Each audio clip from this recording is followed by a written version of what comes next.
பத்திரிகையாளர் திரு சுவாமிநாதன் இணைந்திருக்கிறார். சார் வணக்கம். வணக்கம். திமுகவுடைய தேர்தல் அறிக்கையை வெளியிட்டிருக்கிறார்கள். உங்களின் முதற்கட்ட கருத்து என்ன? நிச்சயமாக கிட்டத்தட்ட அவர்களுக்கு ஏற்கனவே வெற்றிகரமாக செயல்படுத்தப்பட்டு மக்களின் வரவேற்பையும் பெற்ற பல திட்டங்கள் நீட்டிக்கப்பட்டிருக்கின்றன. அதாவது அதன் உதவித்தொகையாக இருக்கிற பட்சத்தில் அதனுடைய தொகை கூட்டப்பட்டிருக்கிறது. மகளிர் உரிமை தொகை என்கிற ஒரு திட்டம் கிட்டத்தட்ட 1,31,00,000 பயனாளிகள் இருக்கிறார்கள். அதுதான் திமுக அரசு கடந்த 2024 நாடாளுமன்ற தேர்தலில் கணிசமான வெற்றியை பெறுவதற்கும் அடித்தளமாக இருந்தது. அதற்கு சில மாதங்களுக்கு முன்புதான் அந்த திட்டம் தொடங்கப்பட்டது. அந்த அடிப்படையில அந்த தொகை 2,000 ரூபாயாக உயர்த்தப்படும் என்று அறிவித்திருக்கிறார். ஏற்கனவே கடந்த பொங்கலின் போதே இது சற்றேறக்குரிய தொடர்பான ஒரு அறிவிப்பு வெளியாகி இருந்தது. இதே போன்றுதான் அண்ணா திராவிட முன்னேற்ற கழகமும் உங்களுக்கு குலவிளக்கு திட்டம் என்கிற பேர்ல 2,000 ரூபாயாக உயர்த்துவோம் என்று அறிவித்திருக்கிறது. விஜய் அவர் கூட இடையில் பேசுகிற பொழுது மகளிர் உரிமை தொகையை போன்று தானும் பெண்களுக்கு 2,500 ரூபாய் வரை கொடுப்பதாக அறிவித்திருந்தார்.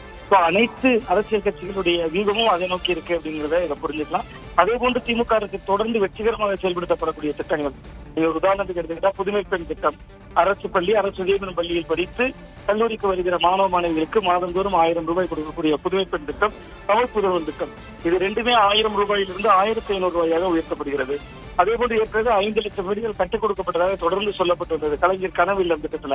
அதை கூடுதல் இலக்கு அவர்களே நிர்ணயிக்கிறாங்க. 10 லட்சம் வீட்டை கட்டி தருவோம் அப்படின்னு சொல்றதா இருக்கலாம். முதியோர் உதவித்தொகை 1,200 வழங்கப்பட்டு வருகிறது. அது அந்தந்த பகுதிகளில் இருக்கக்கூடிய 60 வயதை கடந்தவர்களுக்கு வழங்கப்படக்கூடிய தொகை, அதை 2,000 உயர்த்துறது. மாற்றுத்திறனாளிகளுக்கான உதவித்தொகை 1,500 ரூபாய் வழங்கப்பட்டு வருகிறது. அதை உங்க கூட்டணியில் இருக்கக்கூடிய இடதுசாரிகளே போராடிட்டு இருந்தாங்க கூட்டணும்னு சொல்லி. பட் அது இப்பொழுது 2,500 உயர்த்தி வழங்கப்படும் என்று தேர்தல் அறிக்கையில சொல்லப்பட்டிருக்கிறது. மீன்பிடி தடைக்காலம், இது எல்லாமே ஏறக்குறைய திமுக இரண்டு கட்சிகளும் சொல்வதுதான்.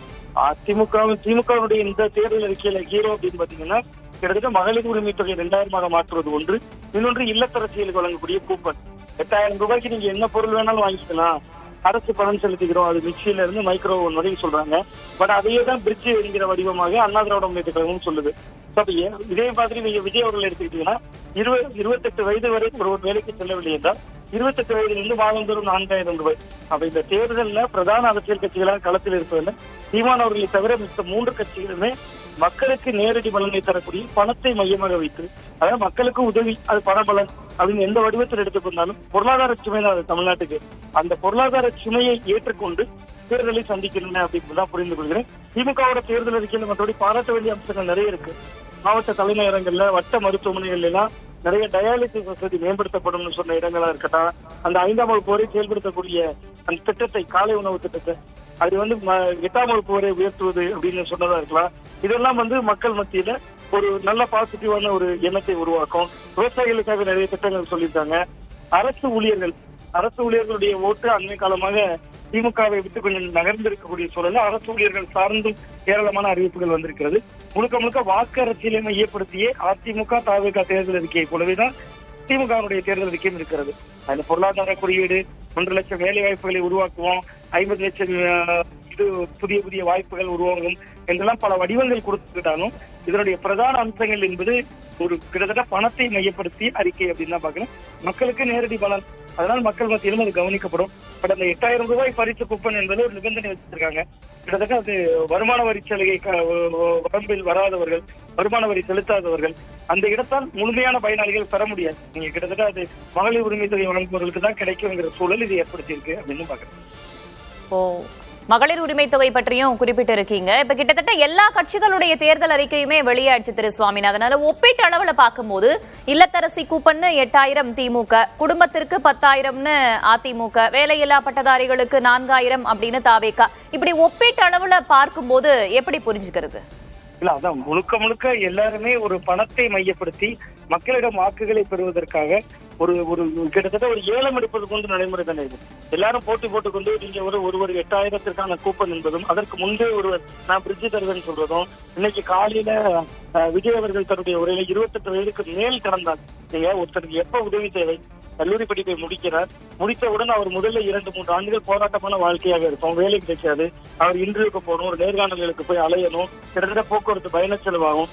28 வயது வரை ஒருவருக்கு வேலையே கிடைக்கலன்னா அவர் தகுதியற்றவர் அர்த்தம். பட் இங்க நிவாரண தொகையை 4,000 ரூபாய் 28 வயதுக்கு மேல இருந்துதான் ஆரம்பிக்கிறாங்க. சோ அந்த இடங்கள் எல்லாம் முரண் இருக்கிறது.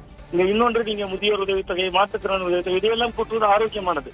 நீங்க ஆனால் ஒரு பெண்களுக்கு பரிசு கூப்பன்கள் 8,000 ரூபாய் நீங்க எது வேணாலும் வாங்கிக்கங்கன்னா நுகர்வு கலாச்சாரம் என்பது தாறுமாறான மக்கள் கிட்ட போயிடும். இப்ப பிரிட்ஜுமே அப்படிதான். நீங்க யார் வீட்டுல பிரிட்ஜ் இல்லையோ அவர்களுக்கு கிடைக்கலாம். பட் இந்த அனைத்து குடும்ப தலைவிகளுக்கும் பிரிட்ஜ்னு சொல்றதா இருக்கலாம். நாங்கள் நின்று போன எங்களுடைய திட்டங்களை கொண்டு வருவோம் இருக்கலாம். 10 லட்சம் கோடி இருக்கு தமிழ்நாட்டின் கடன். கிட்டத்தட்ட நாடு விடுதலை அடைந்த நாள்ல இருந்து ஒரு 4-5 லட்சம் கோடியாக இருந்தது. இப்பொழுது 10 லட்சம் கோடியை தாண்டி இருக்கு. அப்ப நிதி சுமையை தான் இதெல்லாம் ஏற்படுத்தும். இன்னைக்கு செய்தியாளர்கள் கூட கேள்வி எழுப்பினாங்க. முதல்வர் அவர்களே குறிப்பிட்டார், நாங்க இவ்வளவு நிதிச்சுமைகளுக்கு மத்தியில் தானே சொல்லாத பல திட்டங்களையும் செயல்படுத்தினோம் என்றெல்லாம் தெரிவித்திருந்தார். புதிய புதிய வேலை வாய்ப்புகளை உருவாக்க வேண்டும். ஆனா மக்களும் இதைத்தான் எதிர்பார்க்கிறாங்க. அதனால்தான் இது ஹீரோவா பார்க்கப்படுது. ஒவ்வொரு அரசியல் கட்சியுடைய தேர்தல் அறிக்கையும் ஏன் இவ்வளவு போட்டி போட்டுக்கொண்டு சொல்ல வேண்டிய தேவை வருதுன்னா, கடந்த 2006 சட்டமன்ற தேர்தலிருந்து இதான தொடருது. நீங்க 2006 வண்ண தொலைக்காட்சி பெட்டி, 2014 மிக்சி கிரைண்டர் மின்விசிறி, அதற்கு பின்பு தாலிக்கு தங்கம், 2021 மகளிர் உரிமை தொகை, கிட்டத்தட்ட 15 ஆண்டுகள் தமிழ் கலாச்சாரத்தோடு இது ஊறிவிட்டது. அதனால இதைதான் மையப்படுத்தி இது தேர்தல் அறிக்கைகள் இருக்கும் அப்படின்றதுல ஆச்சரியம் இல்லை அப்படின்னு தான் பார்க்கிறேன். இந்த மாதிரியான அறிவிப்புகள் திரு சுவாமிநாதன் கடந்த தேர்தல்களில் எது மாதிரியான தாக்கத்தை ஏற்படுத்தி இருக்கிறது, இந்த தேர்தலில் என்ன மாதிரியான தாக்கத்தை ஏற்படுத்தக்கூடும் வாக்குப்பதிவில் அப்படின்றது உங்களுடைய கணிப்பா இருக்கு? நிச்சயமா 2006 திமுகவுடைய தேர்தல் அறிக்கை தான் கதாநாயகன். வண்ண தொலைக்காட்சி பெட்டி அது ஏற்படுத்திய தாக்கத்தை பார்த்தோம். ஆனால் அன்றைக்கு புதுவரவாக வந்திருந்த விஜயகாந்த் தான் அந்த அரசு ஒரு முழுமையான அரசாக அமையவில்லை. ஒரு மைனாரிட்டி திமுக அரசாக 2006 அமைந்தது. 2011 சட்டமன்ற தேர்தல் பெண்கள் வாக்குகள் பெரும்பாலும் அண்ணா திராவிட முன்னேற்ற கழகத்திற்கு செல்வதற்கு காரணமாக இருந்தது மிக்சி கிரைண்டர் மின்விசிறி அறிவிப்புகள் தான். அது 16 மீண்டும் தொடர்வதற்கும் நீங்க ஒரு தாலிக்கு தங்கம் போன்ற திட்டங்கள் தான் காரணமாக இருந்தது. 2021 திமுகவோட வெற்றிக்கும் மகளிர் உரிமை தொகை திட்டம் தான் காரணமாக இருந்தது. அந்த அடிப்படையில பார்த்தா இப்ப 3 கட்சிகளும் சொல்லியிருக்காங்க, நீங்க மகளிர் உரிமை தொகையை 2000 திமுகவும் குலவிளக்கு திட்டம்னு இருக்கு. அதாவது 5ஆம் வகுப்பு படிப்பாங்க ஒரு மாணவர், A section, B section, C section இருக்கிற மாதிரி திட்டம் ஒண்ணுதான். ஆளாளுக்கு ஒரு பெயரை வைத்துக் கொண்டார்கள். திமுக அரசால் செயல்படுத்தப்படுவது கலைஞர் உரிமை தொகை, அது அண்ணா திமுக குலவிளக்கு திட்டம் என்று ஒரு திட்டம் கூட்டுறாங்க. கூடுதலா பிரிச்சு கொடுப்பேங்கிறாங்க. இங்க 8000 ரூபாய்க்கான கூப்பன் என்று வருகிறது. விஜயை பொறுத்தவரை 2500 என்று சொல்லி இருக்கிறார். அந்த அடிப்படையில இந்த முறை இந்த தேர்தல் ரீதியான வாக்குறுதிகள் என்பது பெரிய கவனம் குவிக்காதுன்னு நான் பாக்குறேன். கிட்டத்தட்ட இருமுனை போட்டி, திமுக தான் இருமுனை போட்டியில் ரேஸ்ல இருப்பாங்க.